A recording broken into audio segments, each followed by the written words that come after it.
Gênesis 37. A história de José, filho de Jacó.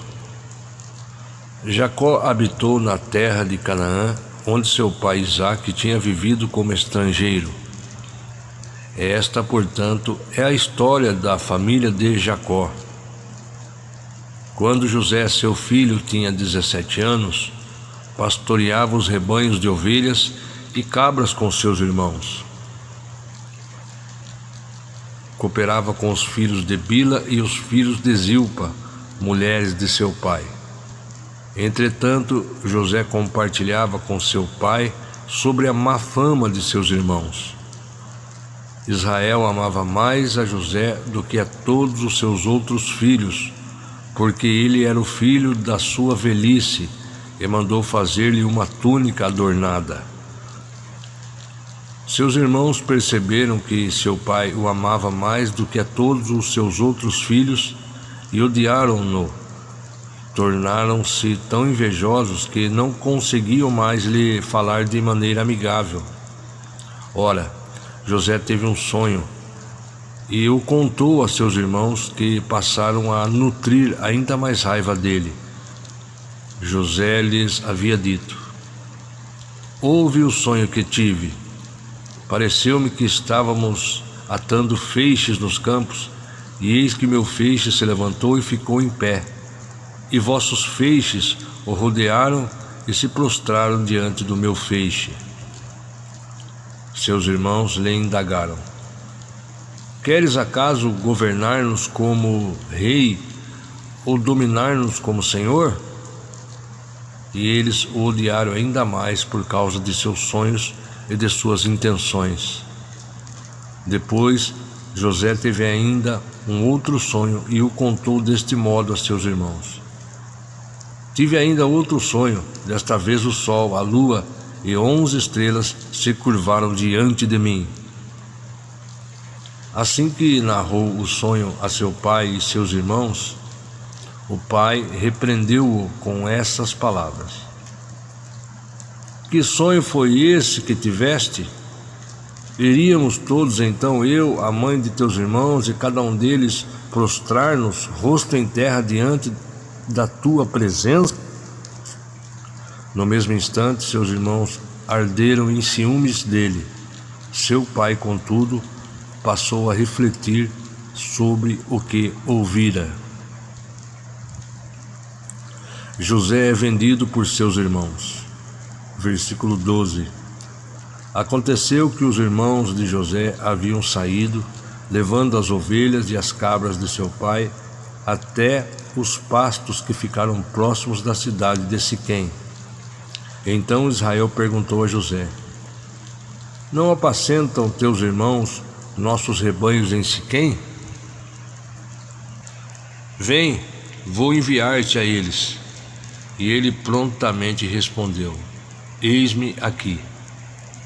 E prosseguiu Jacó: "Vai então ver como estão teus irmãos e os rebanhos e traze-me notícias." Ele o enviou quando estava no vale de Hebrom, mas José se perdeu quando estava próximo de Siquém. Um homem o encontrou vagueando pelos campos e lhe indagou: "Que procuras?" Ele respondeu: "Procuro meus irmãos. Indica-me, por favor, onde costumam apacentar os rebanhos." Então o homem informou-lhe: "Eles levantaram acampamento daqui. Eu os ouvi dizer: vamos para Dotã." Assim José partiu à procura de seus irmãos e os encontrou em Dotã. Eles o viram de longe e, antes que pudesse chegar mais perto, tramaram sua morte. E combinaram entre si: eis que vem se aproximando aquele sonhador. Vinde, matemo-lo, joguemo-lo numa cisterna qualquer. Diremos que um animal feroz o devorou. Veremos o que acontecerá com seus sonhos. Todavia, Ruben, ouvindo isto, salvou-o de suas mãos e propôs aos irmãos: "Não lhe tiremos a vida." Afirmou Ruben: "Não derrameis sangue humano. Lançai-o neste poço aqui no deserto, mas não ponhais a mão sobre ele para o ferir." Ele somente dissera assim para livrar José das mãos deles e assim que possível restituir a seu pai. Então, quando José chegou junto deles, despojaram-no de sua túnica, a túnica de mangas longas e adornada que ele vestia. Arremessaram-se contra ele e o lançaram na cisterna. Era um poço vazio e sem água. Depois sentaram-se para comer. Entretanto, ao erguerem os olhos, eis que viram uma caravana de ismaelitas que vinham de Gileade. Seus camelos vinham carregados de especiarias, bálsamo e mirra, que estavam transportando para o Egito. Então sugeriu Judá a seus irmãos: de que nos aproveita matar nosso irmão e escondermos seu sangue? Vinde, vendamo-lo aos ismaelitas, mas não ponhamos a mão sobre ele. É nosso irmão da mesma carne que nós. E seus irmãos o ouviram.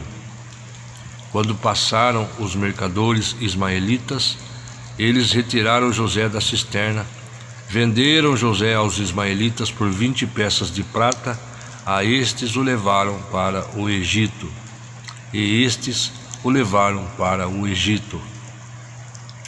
Entre mentes, quando Rúben retornou à cisterna, eis que José não estava mais ali. Então, enfurecido, rasgou suas vestes e, saindo ao encontro de seus irmãos, desabafou: o rapaz não está mais lá, e eu onde irei? Então eles degolaram um bode e ensoparam de sangue a túnica de José.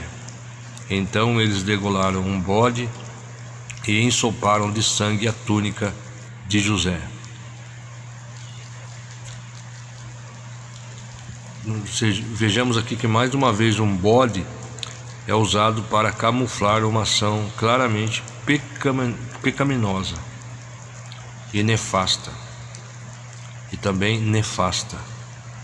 Uma ação pecaminosa foi feita para camuflar, então, essa ação pecaminosa e nefasta. Um bode foi usado para camuflar, então. Versículo 32. Em seguida, a mandaram entregar ao pai com este recado: eis o que encontramos, vê se é ou não a túnica de teu filho. Jacó a observou e afirmou: certamente é a túnica do meu filho. Um animal selvagem o esquartejou e o devorou. José foi trucidado. Indignado, Jacó rasgou suas vestes, vestiu-se de pano de saco conforme a tradição e pranteou durante muitos dias por seu amado filho. Todos os seus filhos e filhas se achegaram para oferecer-lhe consolo, contudo ele recusou toda e qualquer consolação e declarou: não, é um luto que descerei ao Sheol. Para me encontrar com meu filho. E continuou a chorar a perda de seu filho José.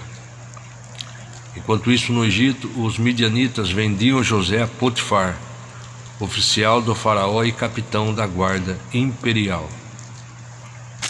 Vejamos só que Deus, ele mediante a soberania, a sua soberania, mediante a sua sabedoria e soberania, pode fazer até mesmo o ódio humano venha a contribuir para a sua glória e louvor.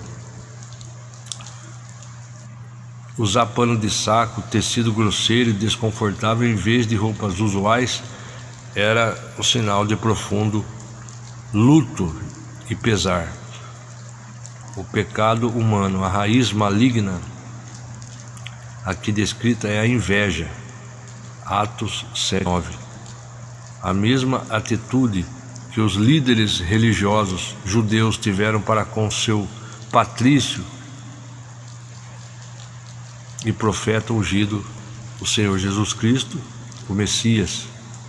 Vejamos Mateus 27:18. O mundo é um caldeirão fervente com a humanidade destilando o que tem de pior em sua essência, caída e degenerada. Avareza, arrogância, crueldade, malícia, sensualidade, mentira, dolo e paixões criminosas de todo tipo. Os irmãos de José são uma grande e triste ilustração do efeito do pecado no modo como o ser humano vê e trata seu próximo. Romanos 1:29, 1 Timóteo 6:4, Gálatas 5:21.